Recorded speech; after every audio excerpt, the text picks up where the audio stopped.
جوزي كباب اكله ايرانيه، جربوها على ضمانتي. اخد الزعفران ظهر المعلقه، احاول افرفتهم شويه، احط عليها ميه مغليه، اسيبها كده 5 دقايق على جنب. اقطع فراخ مكعبات الى حد ما كبيره شويه، معلقه اكل هنزل بيها على الزعفران. نحط الزعفران الاول عشان تاخد الطعم واللون كمان. اغطيها واسيبها في التلاجة ساعه. اقطع البصل شرايح كبيره، انزل بشويه البصل، بهارات ملح فلفل كركم، انزل بالليمون وزبادي زيت زيتون، اقلبه كويس.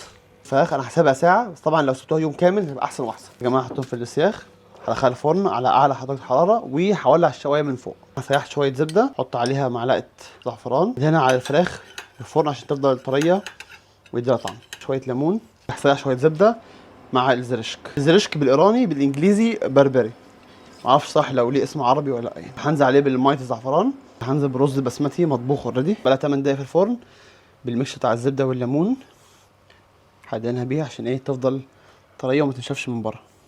هرجعها الفرن تاني على البصل اللي قطعته، رشه ملح خفيفه وشويه سماق، وهدعكم مع بعض، وشويه بقدونس حط عليهم. طلعت شكلها مشويه وجريل ماركس وحركات. صراحه رز طعم حلو قوي مع الزريش كده. فراخ شويه احط من البصل والسماق ورشه بقدونس كده فوق الوش. صندوق الزعفران مع الفراخ خرافيه، جربوه وقولوا رايكم.